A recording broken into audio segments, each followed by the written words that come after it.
L'Escola Pau Claris de la Seu d'Urgell ha rebut el cantant Miqui Núñez per acreditar el menjador com a servei de proximitat i de qualitat. Després de dinar, gairebé uns 300 escolars han compartit una estona amb el cantant, durant la qual els ha explicat la seva experiència al menjador, li han pogut fer preguntes i l'acte ha finalitzat cantant tots plegats. Dinar a una escola em sembla surrealista, perquè a la meva escola era impossible dinar, o sigui, era quasi desdinar abans que dinar. I la sort que tenen aquests nens i nenes, i inclús els profes, no saben la que és, perquè al cap i a la fi som el que mengem.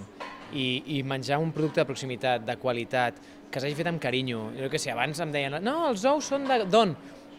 De gallines que pasten felices del meu pare. És com, tio, que xulo que tot aquest cercle es pugui seguir fent a l'escola, no només a segons quins restaurants. La visita també ha permès a Miqui Núñez conèixer les cuineres i tastar el menú del dia, en aquest cas trinxat, pollastre i macedònia.